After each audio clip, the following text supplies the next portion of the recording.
This is the Godox XPro trigger, and occasionally Godox will come out with firmware updates, so that's what I'm going to be doing in this video.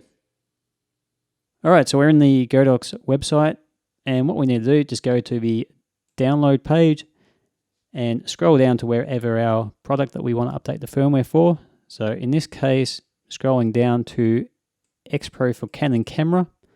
In the right hand column, it shows you what the latest firmware update is, what they've last did to it.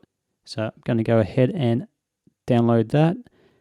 Now the other thing we need to do is we actually need to scroll back up to whichever box you're in, and at the top is the firmware upgrade software. So we need to also download that. So I'll jump into that folder, and we've got them both downloaded. Now these do come in RAR format, so they need to be extracted before you can use them. So you'll even need software like I've used 7-zip, but there's also WinRAR. There's a couple of different other programs that will do it. I'll just go ahead and right click and extract files.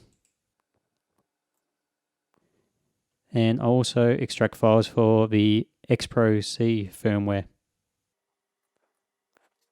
There we go. Now I'll just jump into the folder. It does come with a PDF giving instructions. First half is in Chinese. Second half is in English.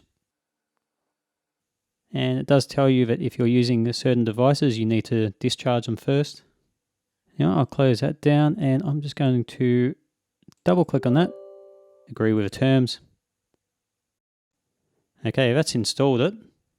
Now it's installed a shortcut on my desktop, so I'll just click that. And what we need to do is connect the trigger. So using a USB-C cable, just opening the port there, plugging it in. Alright, I did have to take the batteries out of that, and it seems to connect. So next thing we need to do is select file, and just need to go to wherever you've downloaded your firmware. So here we go. It should end in a .dfu. So I'll just open that up. And then once your file is correctly loaded, it should be able to just hit upgrade.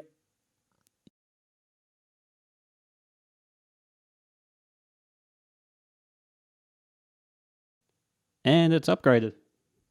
Okay, we can now see that it's verified, it's upgraded. I'll just disconnect the trigger. I'll put the batteries back in. If we hit menu, you'll see that it's now at version 1.9. And that is how you upgrade firmware on the XPro trigger. Hopefully that has helped. So if it has, leave a like, and I will see you in the next video.